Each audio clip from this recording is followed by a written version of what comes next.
Bonjour à tous. Dans ma précédente vidéo 10 astuces détox, que je vous remets juste ici et également en barre d'infos, je vous avais proposé de vous donner mes astuces pour manger bio, sans y laisser un bras, voire même deux. Pour tout vous dire, je m'y attendais pas vraiment, mais vous avez été extrêmement enthousiastes, donc aujourd'hui, je m'exécute. En France, on est vraiment de plus en plus intéressé par le bio. En 2015, les ventes, elles ont explosé de presque 15%. C'est énorme. Et surtout, c'est une excellente nouvelle pour les agriculteurs, pour notre santé et pour la planète. Et oui, en France, on a dépassé le cap du millions d'hectares certifiés biologiques. Vous aussi, vous avez aucune idée de ce que ça représente, vous inquiétez pas, j'ai regardé des trucs un peu plus parlants. Déjà, 1 million d'hectares, ça fait 10 000 km². Ça fait la taille de la Gironde, pas mal non? Pourquoi je mange bio? Je vous en ai déjà un peu parlé dans ma vidéo 10 astuces détox, que du coup je vous recommande de voir avant celle-là, mais pour rappel très rapide, déjà c'est super bon pour la santé, parce que ça limite l'absorption de pesticides et aussi parce que ça limite les métaux lourds. En plus de ça, c'est meilleur pour la planète, puisque ça limite aussi la pollution. Maintenant qu'on a éclairci le pourquoi, on va passer au comment. Comme je vous l'avais déjà dit, je privilégie au maximum le bio. Et je suis étudiante. Et pourtant, je m'en sors quand même. Et oui, le label bio a vraiment une super mauvaise réputation, si bien qu'aujourd'hui, on s'imagine qu'on va devoir faire exploser notre PEL pour pouvoir manger correctement. Alors, vous pouvez respirer, vous pouvez vous détendre, n'annulez pas vos vacances à la plage ou à la montagne. Quand vous connaîtrez mes 10 astuces, vous verrez que ça coûtera pas plus cher de manger bio. Allez, c'est parti pour mes 10 astuces pour manger bio pas cher.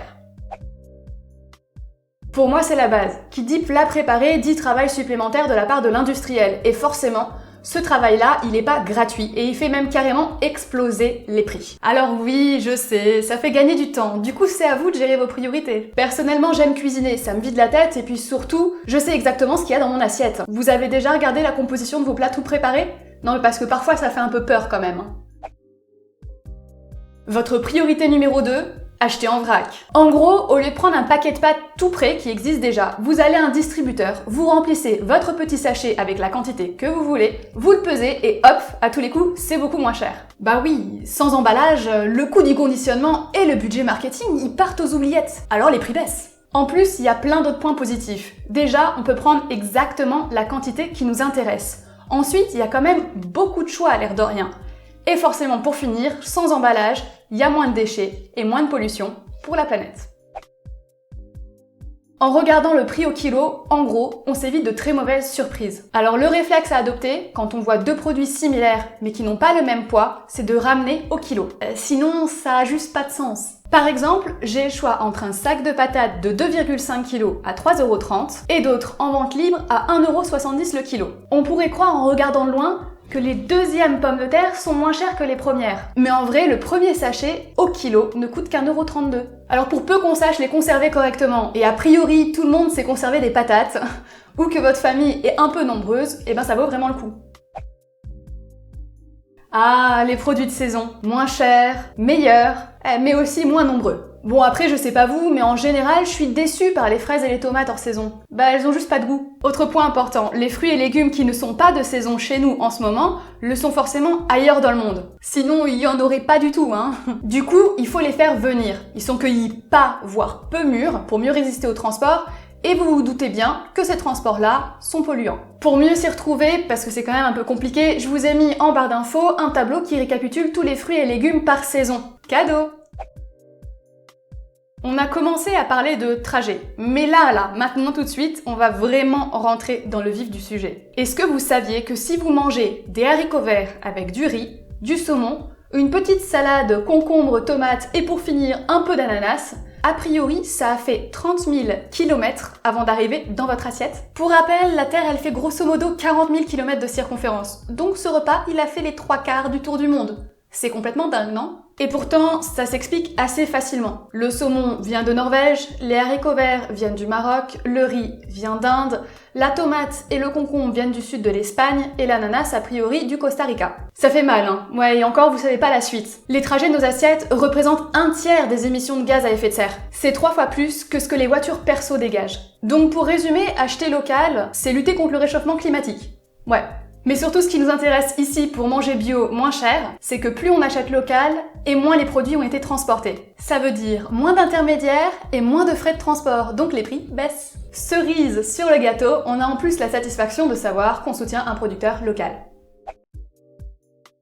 Quand on gaspille la nourriture, on jette littéralement son argent à la poubelle. Et en France, on évalue entre 20 et 30 kilos par personne et par an de gaspillage alimentaire. Ça représente environ 100 € par personne toujours. Alors je vous laisse calculer pour une famille de 4, donc stop au gaspillage. Vous trouvez que c'est plus facile à dire qu'à faire, mais non.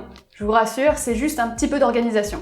Un tout petit peu. En faisant une liste de courses basée sur ce qui vous manque dans vos placards et dans votre frigo, en fonction des repas que vous voulez faire, ça va vous éviter d'acheter tout et n'importe quoi juste parce que « Oh tiens, ça serait sympa, ça fait longtemps que j'en ai pas mangé !» L'idéal, c'est encore de faire vos courses après un repas. Parce que quand on a le ventre plein, on est moins susceptible de craquer. Si vous avez trop acheté, il suffit d'apprendre à mieux conserver. Par exemple, vous pouvez congeler vos fruits et vos légumes. Si vous avez dépassé la date limite de consommation, pas de panique. Ceux estampillés à consommer de préférence avant le seront a priori encore mangeables. Seulement, ils auront un peu moins de goût et de nutriments. Ceux qui sont à consommer avant le peuvent encore avoir quelques jours de marge en fonction du produit. Encore une fois, je vous ai mis une liste en barre d'infos pour récapituler tout ça. Évidemment, en cas d'aspect ou d'odeur un peu particulière, on le mange pas, hein.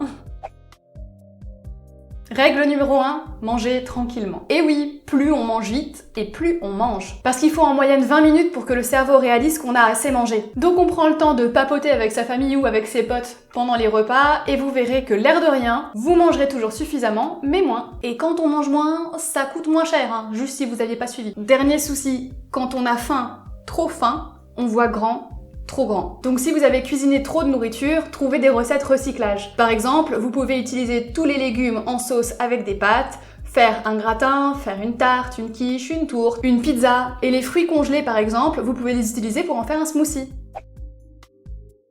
Dans les magasins bio comme dans les supermarchés, il y a pas mal de promotions ultra intéressantes pour le porte-monnaie. Par exemple, du côté des fruits et des légumes, il y a en général une zone réservée aux produits un peu vieillis mais toujours consommables. Et en général, ils sont quand même à moins 30%. Ce que je fais aussi, c'est que je prends toujours le panier de fruits et légumes à 10 €. Bon, ok, sauf quand vraiment la sélection me dit rien du tout. Et la dernière fois, l'air de rien, je suis repartie avec une boîte de fraises, une boîte de myrtilles, un poireau, des carottes, des courgettes, une belle salade, un concombre et 3 bananes. Pas mal, non ?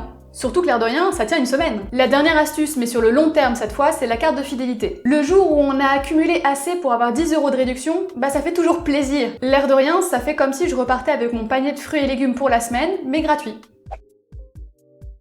Voilà le vrai secret, manger moins de poisson et de viande. Si je peux me permettre de manger bio au quotidien, et même parfois d'acheter quelques plats préparés, c'est surtout parce que je suis végétarienne. Alors pas de panique, hein, pour celles et ceux qui n'envisagent pas du tout d'arrêter, diminuer les doses, c'est déjà très très bien. En plus, les nutritionnistes sont tous d'accord. La surconsommation de viande, c'est mauvais pour la santé, et les poissons ne seraient pas si bons que ça à cause de la pollution de l'eau. Pour faire des économies de ce côté-là, on peut aussi apprendre à choisir des morceaux moins chers. Par exemple, les pièces de bœuf pour le ragoût, le pot-au-feu ou le bœuf bourguignon. De même, chez les poissons, les plus petits sont à privilégier, comme les sardines ou les maquereaux, mais tant qu'ils sont bien frais.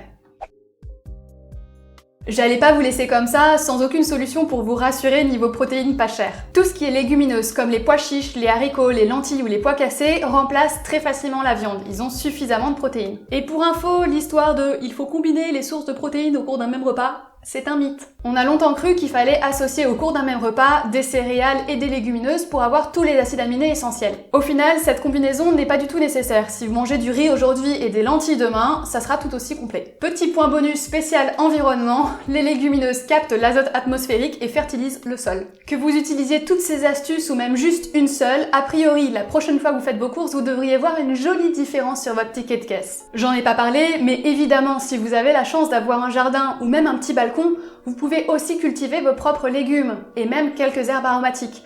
On peut penser par exemple à du poivron, de la tomate et du basilic. Et alors là quand même vous êtes sûr d'être ultra bio et vraiment pas cher. Allez, on n'oublie pas de s'abonner, de faire tourner sur les réseaux sociaux auprès de ses amis et de sa famille, de mettre un pouce bleu. Tu peux même aller voir mes 10 astuces pour de belles dents bien blanches ou ma précédente vidéo expliquant pourquoi je suis végétarienne. En attendant ma prochaine vidéo, vous pouvez me suivre sur les réseaux sociaux comme Twitter et Instagram @margostips. N'oubliez pas le X et les S. Oui, je sais, c'est compliqué, mais sinon vous me trouverez pas. J'espère que vous avez encore appris plein de choses. N'hésitez pas à déployer la barre d'informations pour avoir accès à toutes mes sources. Et moi je vous dis à bientôt avec une nouvelle vidéo.